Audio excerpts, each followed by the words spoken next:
Hello students, in previous lecture I will discuss uh, unit 3. This unit 3 points discussed will be uh, what is mean by concrete, then operations, concrete चे operations ते, next grades of concrete, then minimum grades required for the different structure. This point we completed in previous lecture. So today's lecture I discuss these points. So first point is water cement ratio.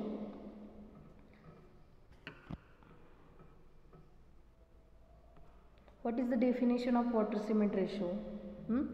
Water cement ratio is defined as the ratio by weight of water to the weight of cement expressed as a percentage or decimal fraction in cement mortar or cement concrete.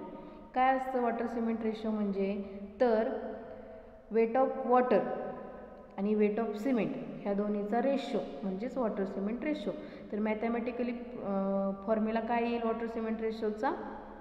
Water cement ratio is equal to weight of water upon weight of cement. हे कशात express करतात? Percentage किंवा decimal फ्रॅक्शनमध्ये. Okay, so next is water cement law.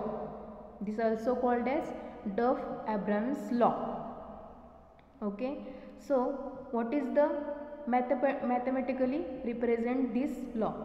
So law states S is equal to A upon B raised to X, where what is the A or what is the B or X?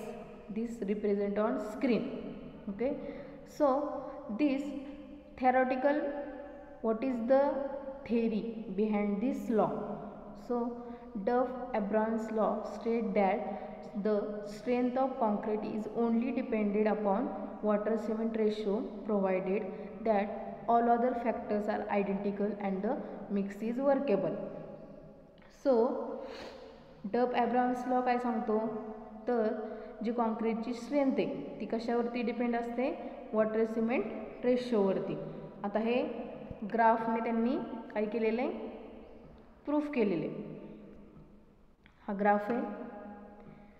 X ॲक्सिसला तुमचा water cement ratio आहे, Y ॲक्सिसला compressive strength आहे. काय सांगितले? Conclude काय केले ग्राफवरून? The lower water cement ratio greater the strength of concrete. ज्यावेळेस तुमचा लो वॉटर सिमेंट रेशो असेल त्यावेळेस स्ट्रेंथ कॉन्क्रीटची काय होणार आहे? ग्रेट म्हणजे किंवा इन्क्रीज होणार आहे. आणि ज्यावेळेस वॉटर सिमेंट रेशो हा काय म्हणतात इन्क्रीज होणार आहे त्यावेळेस स्ट्रेंथ तुमची डिक्रीज होणार. नेक्स्ट पॉइंट आहे fresh and harden properties of concrete. आता काय असणार आहे? Fresh property. आता तुम्ही कॉन्क्रीट तयार केले, फ्रेश आहे, ते हार्ड झाले किंवा सेट झाले का? म्हणजे जस्ट तयार केलेलं कॉन्क्रीट त्यालाच काय म्हणतो आपण? Fresh concrete. आता त्याच्या प्रॉपर्टी काय काय असतात? Workability, next segregation, third bleeding. Okay, तर वर्कॅबिलिटी कशी मेजर करतो आपण?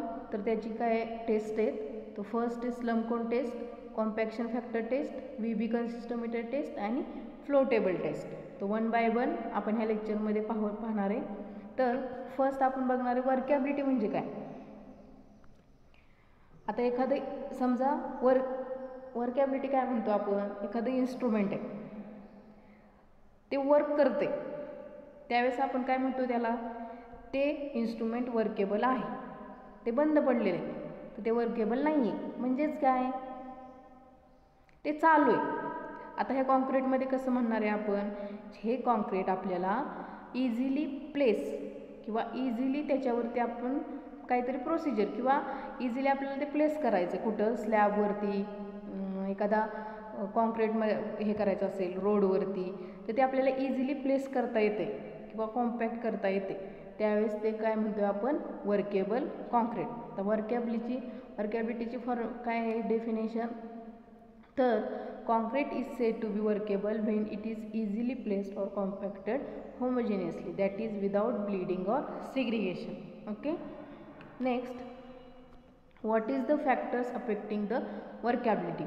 So first is water content, second is mixed proportion, third is size of aggregate, fourth is shape of aggregate, next surface texture of aggregate, grading of admixture and use of admixture. Okay.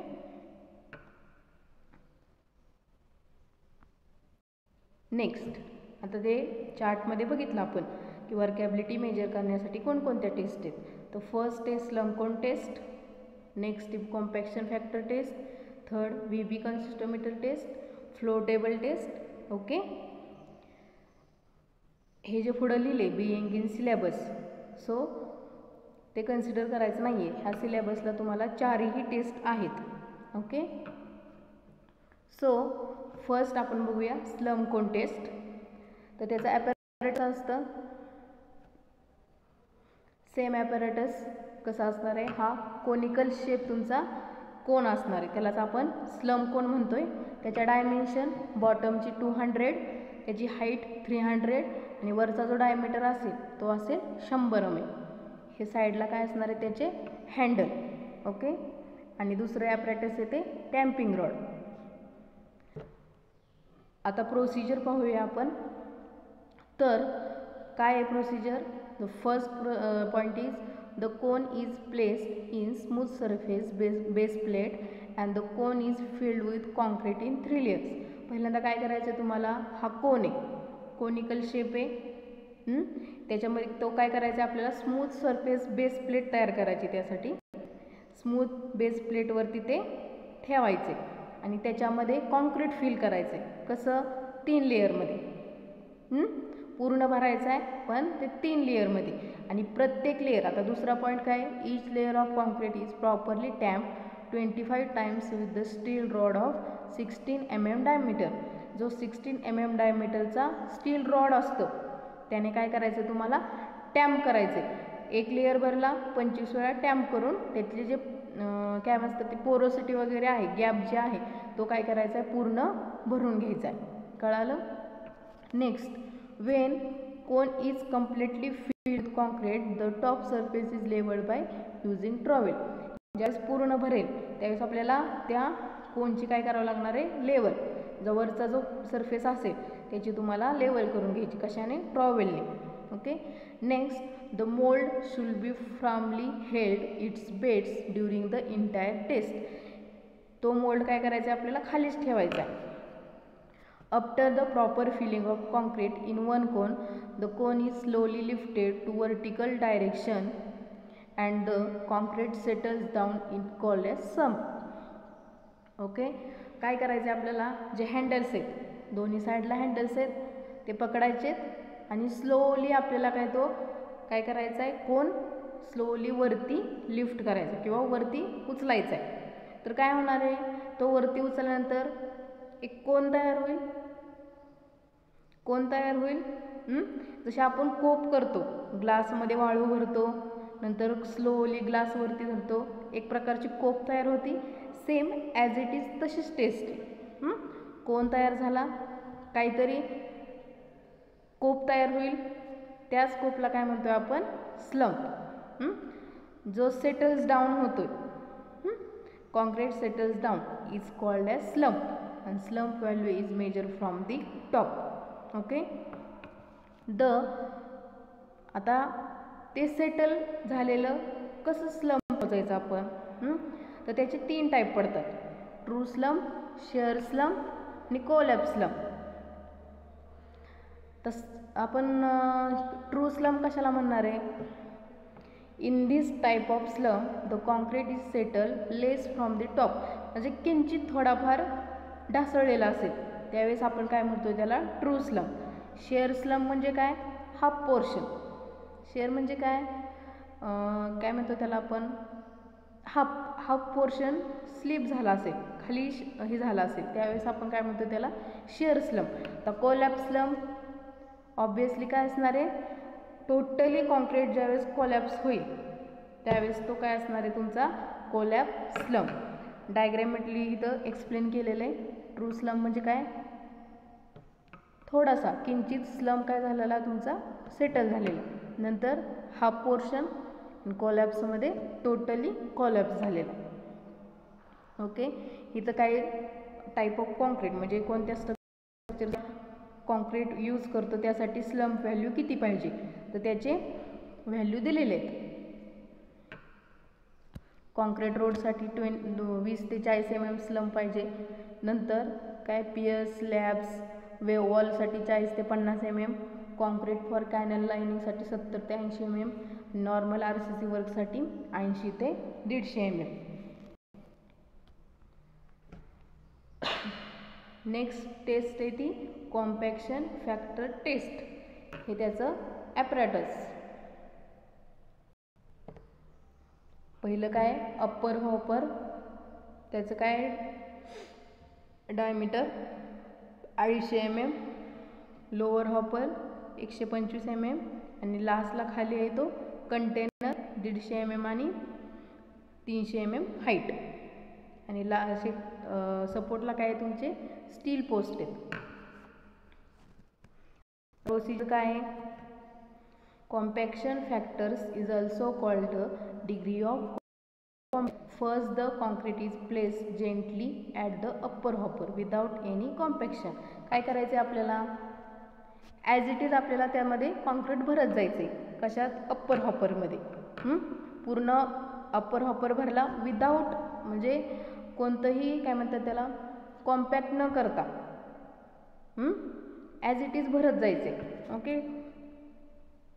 The bottom door of the upper hopper is then release and the concrete falls into the lower hopper. आता काय होणार आहे, ह्या upper हॉपरमध्ये आपण concrete भरलं, त्याच्या खाली काय असणार आहे, ते ओपन करण्यासाठी ड्रॅप डोअर असतात, ते तुम्हाला ओपन करायचे किंवा रिलीज करायचे. त्यामुळे काय होणार आहे, अप्पर हॉपरमधलं कॉन्क्रीट कशात पडणार आहे, लोअर हॉपरमध्ये. समजलं. The bottom door of the lower hopper is also release and the concrete falls in two cylinder. काय नेक्स्ट लोअर हॉपर, जो लोअर हॉपर आहे त्यामधलं त्याचा डोअर खालचा जो असतो डोअर तो रिलीज करायचा किंवा ओपन करायचा. त्यामुळं तिथलं जे कॉन्क्रीट आहे ते कशात पडणार आहे, कंटेनरमध्ये. Excess is then removed from the cylinder. Now this partially compacted concrete weight is measured. Then the fresh concrete is compacted by 3 layer in cylinder and it is weighted is called fully compacted concrete. आता जो container आहे, हा जो container त्यातलं जे concrete आहे ते पूर्ण तुम्हाला काय करायचं, वेट घ्यायचे. आणि परत काय करायचे तुम्हाला, कॉमन सिलेंडर भरायचं. ते काय झालं, तुम्ही बिना कॉम्पॅक्ट करता ते कॉन्क्रीट त्या सिलेंडरमध्ये किती कॉन्क्रीट भरते त्याचं वेट घ्यायचं आहे पहिल्यांदा. नेक्स्ट कॉम्पॅक्ट करून 3 लेअरमध्ये ते सिलेंडरमध्ये भरायचं आणि त्याचं वेट घ्यायचं आहे. मग कॉम्पॅक्ट कशाला म्हणतोय आपण, कॉम्पॅक्शन फॅक्टर कशाला म्हणतोय, तर ratio of weight of partially compacted concrete to the weight of fully compacted concrete. ज्यावेळेस तुमचं वेट घेऊन होईल त्यावेळेस तुम्हाला कॉम्पॅक्शन फॅक्टर काढायचा आहे. तर त्या दोन्हीचा भागाकार करून तुम्हाला काय करायचं आहे, कॉम्पॅक्शन फॅक्टरची व्हॅल्यू काढायची. आता डिग्री ऑफ वर्केबिलिटी कशी काय आपण कॉम्पॅक्शन फॅक्टरवरून समजू शकतो, तर लो वर्केबिलिटी कधी असेल, ज्यावेळेस तुमचा 0.78 कॉम्पॅक्शन फॅक्टर येईल, ह्या दोन्हीचा रेशो 0.78 येईल त्यावेळेस तुमची वर्केबिलिटी व्हेरी लो असेल. लो कधी असेल, 0.85 असेल. मीडियम असेल 0.92. हाय वर्केबल कधी असेल 0.95. आणि व्हेरी हाय वर्केबिलिटी असेल त्यावेळेस अबो 0.95 असेल. त्यावेळेस काय होणार आहे, तुमचं ते कॉन्क्रीट हे वर्केबल असणार आहे. कळालं. सो इन दिस लेक्चर काय काय शिकलो आपण, फर्स्ट काय शिकलो, वॉटर सिमेंट रेशो, त्याची डेफिनेशन, लॉ, नंतर प्रॉपर्टी, त्याच्यामध्ये वर्कॅबिलिटीच्या टेस्ट शिकलो, slump quantity, compaction factor test. Okay, next राहतील ते टेस्ट आणि फ्लो टेबल टेस्ट. हे नेक्स्ट लेक्चरला बघूया. थँक्यू.